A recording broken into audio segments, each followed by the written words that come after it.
খালেদা জিয়ার অবস্থা একটু ভালোর দিকে, বিএনপির আনুষ্ঠানিক ব্রিফিং।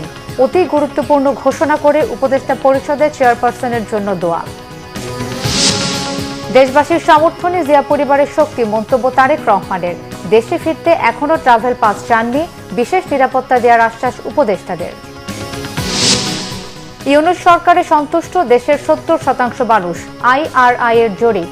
আগামী নির্বাচন বাংলাদেশে গণতন্ত্র পুনঃপ্রতিষ্ঠার নতুন সুযোগ, মন্তব্য EU রাষ্ট্রদূতের। দেখছিলেন ক্রাউন সিমেন্ট সংবাদ শিরোনাম, এবারে বিস্তারিত। বিএনপি চেয়ারপারসন বেগম খালেদা জিয়ার অবস্থা আগের চেয়ে একটু ভালো জানিয়েছেন তার ব্যক্তিগত চিকিৎসক অধ্যাপক ডাক্তার AZM জাহিদ হোসেন। তাকে বিদেশে নেওয়ার সিদ্ধান্ত নির্ভর করছে মেডিকেল বোর্ডের সিদ্ধান্ত ও বেগম খালেদা জিয়ার শারীরিক অবস্থার উপর। যুক্তরাজ্য থেকে একটি মেডিকেল টিম আজ ঢাকা আসছে বলে জানান তিনি। কোনো গুজবে কান না দিয়ে বেগম জিয়ার জন্য দোয়া করতে দলের নেতাকর্মী সহ দেশবাসীকে আহ্বান জানান ডাক্তার জাহিদ। আরও জানাচ্ছেন আহমেদ সরোয়ার। সোমবার থেকে বেগম খালেদা জিয়ার শারীরিক অবস্থা নিয়ে কিছু গুজব ছড়িয়ে পড়েছে সারা দেশে। এমন পরিস্থিতির পর মঙ্গলবার দুপুর 12:30টার দিকে রাজধানীর এভারকেয়ার হাসপাতাল ফটকের সামনে সংবাদ সম্মেলনে বেগম জিয়ার সবশেষ শারীরিক অবস্থার কথা জানান তার ব্যক্তিগত চিকিৎসক অধ্যাপক ডাক্তার AZM জাহিদ হোসেন। এ সময় তিনি জানান বেগম খালেদা জিয়া আগের চেয়ে ভালো আছেন। ওনাকে গত 27 তারিখ থেকে সিসিউতে উনি চিকিৎসাধীন আছেন।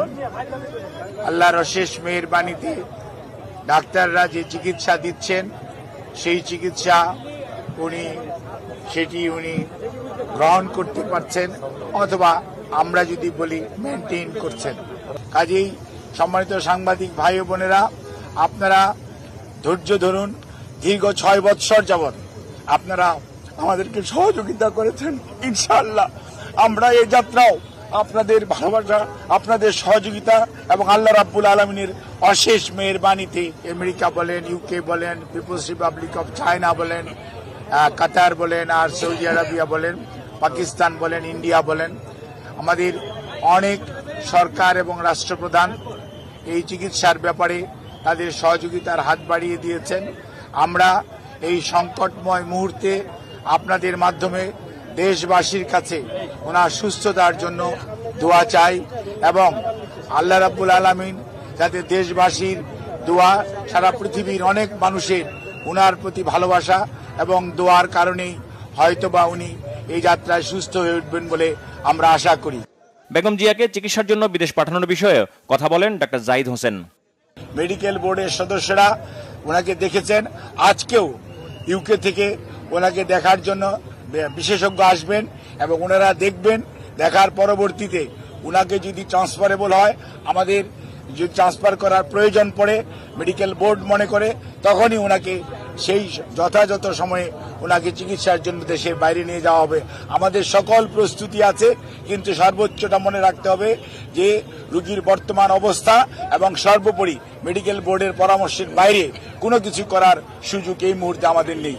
কোন ধরনের গুজবে কান না দিতে দলের নেতাকর্মী ও দেশবাসীর প্রতি আহ্বান জানান বিএনপির নেতা। আমাদের দলের পক্ষ থেকে জানানো হয়েছে, আমাদের দলের সিনিয়র যুগ্ম মহাসচিব জনাব রিজভী আহমেদ ওনার স্বাস্থ্য ব্যতীত অন্যান্য বিষয়ে আপনাদেরকে মাঝে মাঝে ব্রিফ করবেন। আর আমি ডাক্তার AZM জাহিদ হোসেন, দলের একজন কর্মী, আমি আপনাদেরকে ওনার স্বাস্থ্য নিয়ে ব্রিফ করব। এর বাইরে আপনারা অন্য কারো ব্রিফিং এর প্রতি কোনো ধরনের কান না দেওয়ার জন্য দল আপনাদেরকে অনুরোধ করেছে। আপনারা যদি এটা মানেন, ফলো করেন, তাহলে আর কোনো গুজবের ছড়ানোর সুযোগ থাকে না।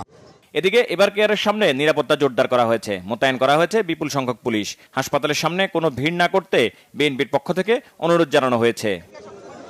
আহমেদ সরোয়ার, বাংলাভিশন, ঢাকা। উপদেষ্টা পরিষদের বিশেষ বৈঠকে সাবেক প্রধানমন্ত্রী ও বিএনপি চেয়ারপারসন বেগম খালেদা জিয়াকে রাষ্ট্রের অতি গুরুত্বপূর্ণ ব্যক্তির মর্যাদা দেওয়ার সিদ্ধান্ত হয়েছে। সকালে রাষ্ট্রীয় অতিথি ভবন যমুনায় প্রধান উপদেষ্টা অধ্যাপক ডক্টর মোহাম্মদ ইউনূসের সভাপতিত্বে উপদেষ্টা পরিষদের বিশেষ বৈঠক অনুষ্ঠিত হয়। বৈঠকে বিএনপি চেয়ারপারসনের রোগ মুক্তি কামনায় বিশেষ দোয়া করা হয়।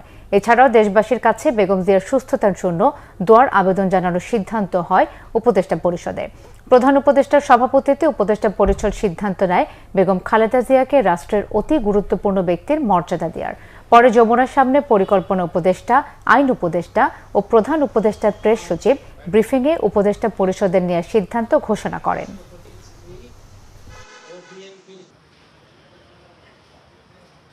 উপদেষ্টা পরিষদের একটি বিশেষ বৈঠক অনুষ্ঠিত হয়েছে। এই সভায় তিনবারের সাবেক প্রধানমন্ত্রী, সাবেক রাষ্ট্রপতির স্ত্রী ও বিএনপির চেয়ারপারসন বেগম খালেদা জিয়ার আশু রোগ মুক্তি কামনা করে দোয়া ও প্রার্থনা করা হয় এবং জাতির কাছে তার জন্য দোয়া ও প্রার্থনার আহ্বান জানানো হয়। সভায় বেগম খালেদা জিয়ার বর্তমান শারীরিক অবস্থা বিবেচনায় হাসপাতালে তার নির্বিঘ্ন চিকিৎসা, প্রয়োজনে উন্নত চিকিৎসার জন্য বিদেশে নিয়ে যাওয়ার পরিকল্পনা, তার নিরাপত্তা ও যাতায়াতের সুবিধা এবং উচ্চ মর্যাদা বিবেচনায় তাকে রাষ্ট্রের অতি গুরুত্বপূর্ণ ব্যক্তি ভিভিআইপি ঘোষণা করার সিদ্ধান্ত নেওয়া হয়। এই সিদ্ধান্ত অবিলম্বে কার্যকরের জন্য সংশ্লিষ্ট সকল সংস্থাকে নির্দেশনা প্রদান করা হয়।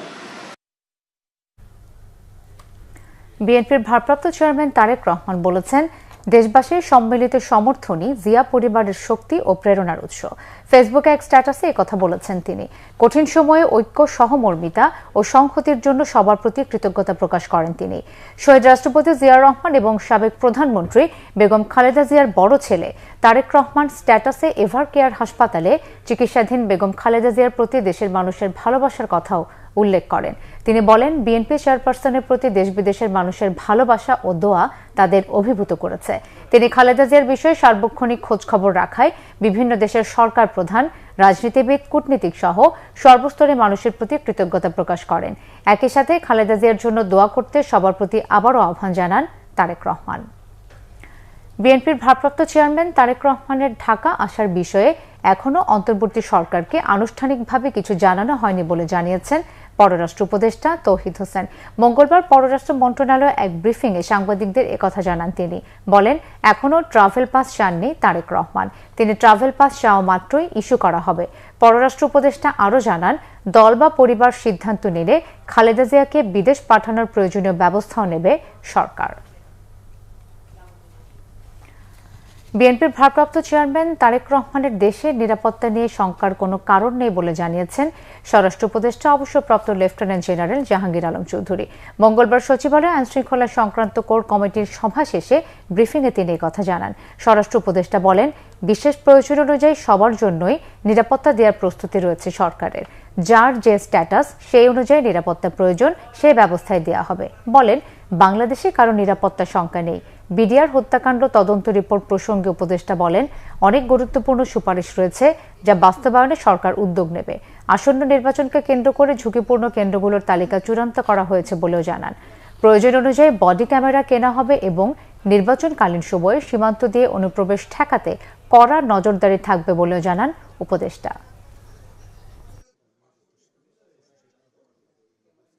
এই ব্যাপার নিয়ে আমাদের এখানে কোনো আলোচনা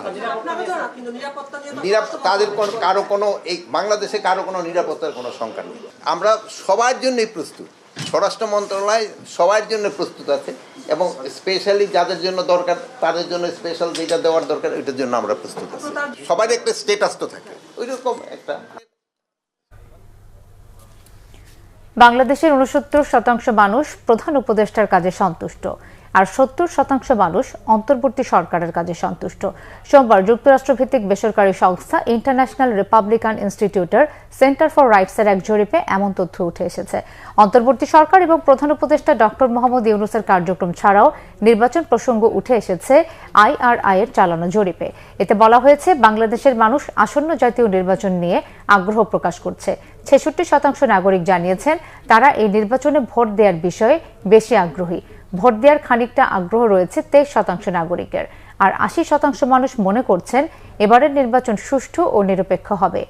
IRI এর এশিয়া প্রশান্ত মহাসাগরীয় অঞ্চলের পরিচালক জোহান্না খাও মনে করেন, ডক্টর ইউনূসের নেতৃত্বে বাংলাদেশ এগিয়ে যাচ্ছে। স্থিতিশীলতা, জবাবদিহিতা ও সংস্কার কার্যক্রমের প্রধান উপদেষ্টা এবং অন্তর্বর্তী সরকারের প্রতি জনগণের আস্থা বাড়ছে। বাংলাদেশে গণতন্ত্র পুনঃপ্রতিষ্ঠার জন্য আসন্ন জাতীয় নির্বাচনকে এক নতুন সুযোগ বলে মনে করছেন ইউরোপীয় ইউনিয়নের রাষ্ট্রদূত মাইকেল মিলার। তবে এই নির্বাচনে ভোটারদের অংশগ্রহণকে অন্যতম চ্যালেঞ্জ বলে মনে করছেন তিনি। মঙ্গলবার নির্বাচন কমিশন সচিবালয় সিএসসি এএম নাসির উদ্দিনের সাথে সাক্ষাৎ শেষে তিনি এসব কথা বলেন। তিনি আরও জানান, জাতীয় নির্বাচন ও গণভোটের চ্যালেঞ্জ মোকাবেলায় লজিস্টিক সাপোর্ট দেবে ইইউ। মাইকেল মিলার বলেন, ইসির প্রস্তুতি ভালো। ইইউ এবার নির্বাচন পর্যবেক্ষক হিসেবে অনেককে নিয়োগ দিচ্ছে, তবে নির্বাচনের নিরাপত্তা নিয়ে চ্যালেঞ্জ রয়েছে। ইইউ রাষ্ট্রদূত বলেন, কিভাবে এসব ঝুঁকি প্রশমিত করে সুষ্ঠু ও অংশগ্রহণমূলক নির্বাচন বাস্তবায়িত করা যায় সেটি ভাবতে হবে ইসিকে। মাইকেল মিলার আরও বলেন, বাংলাদেশে একটি বড় সংখ্যক ভোটার বিগত সময় সহিংসতা ও সুষ্ঠু নির্বাচন না হওয়ার আশঙ্কায় ভোট দেননি। সেনাবাহিনী প্রধান জেনারেল ওয়াকারুজ্জামান বলেছেন, দেশের সীমানা পেরিয়ে বহির্বিশ্বেও ভূমিকা রেখে চলেছে বাংলাদেশ সেনাবাহিনী। দেশের সার্বভৌমত্ব রক্ষা ও দেশের মানুষের কল্যাণে নবীন অফিসারদের সততার সাথে দায়িত্ব পালনের আহ্বান জানান তিনি। চট্টগ্রামের ভাটিয়ারীর বিএমএ প্যারেড গ্রাউন্ডে সকালে বাংলাদেশ মিলিটারি একাডেমির 89তম বিএমএ দীর্ঘমেয়াদী কোর্স এবং 60তম বিএমএ স্পেশাল কোর্সের অফিসার ক্যাডেটদের কমিশন প্রাপ্তি উপলক্ষে আয়োজিত রাষ্ট্রপতি কুচকাওয়াজে তিনি এসব কথা বলেন। সেনাপ্রধান বলেন, যে কোনো চ্যালেঞ্জ মোকাবেলায় সেনা সদস্যদের সর্বদা প্রস্তুত থাকতে হবে। সেনাবাহিনীকে একটি প্রশিক্ষিত, সুশৃঙ্খল এবং আধুনিক সমরাস্ত্রে সজ্জিত পেশাদার বাহিনী হিসেবে গড়ে তোলার প্রত্যয় ব্যক্ত করেন তিনি। এ সময় সেনাবাহিনী প্রধান মনোজ্ঞ কুচকাওয়াজ পরিদর্শন ও প্যারেডের অভিবাদন গ্রহণের পাশাপাশি কৃতী ক্যাডেটদের মাঝে পুরস্কার বিতরণ করেন। ট্রান্সপারেন্সি ইন্টারন্যাশনাল বাংলাদেশ টিআইবি নির্বাহী পরিচালক ডক্টর ইফতেখারুজ্জামান অভিযোগ করেছেন, সামাজিক সুরক্ষা কর্মসূচিতে অন্তর্ভুক্ত হতে প্রান্তিক জনগোষ্ঠীকে 5 থেকে 10,000 টাকা ঘুষ দিতে হয়। রাজধানীর মাইডাস সেন্টারে সামাজিক নিরাপত্তা কর্মসূচিতে আদিবাসী জনগোষ্ঠীর অন্তর্ভুক্তি, সুশাসনের চ্যালেঞ্জ ও উত্তরণের উপায় নিয়ে প্রতিবেদন প্রকাশ শেষে এই অভিযোগ করেন তিনি।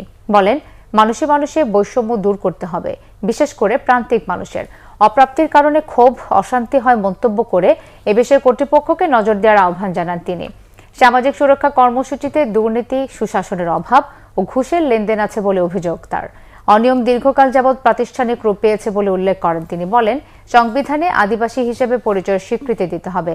পার্বত্য অঞ্চলে ভূমি কমিশন হলেও কার্যকর হয়নি জানিয়ে বাধা দূর করার পরামর্শ দেন তিনি। শান্তি চুক্তি বাস্তবায়নের আহ্বান জানিয়ে ডক্টর ইফতেখারুজ্জামান বলেন, গণতান্ত্রিক বৈষম্যহীন সমাজ গঠন করতে চাইলে আদিবাসীদের বৈষম্য দূর করতে হবে। এই ছিল এখনকার মতো। পরের সংবাদ সন্ধ্যায় 6টায়, এর আগে 5টায় রয়েছে নিউজ টপ 10 দেখার আমন্ত্রণ রইল। এছাড়া বাংলা ভিশন সংবাদ ও সংবাদ সংশ্লিষ্ট অনুষ্ঠান দেখতে ভিজিট করুন www.bvnews24.com ও facebook.com/banglavisionnews এবং সাবস্ক্রাইব করুন youtube.com/banglavisionnews। ধন্যবাদ।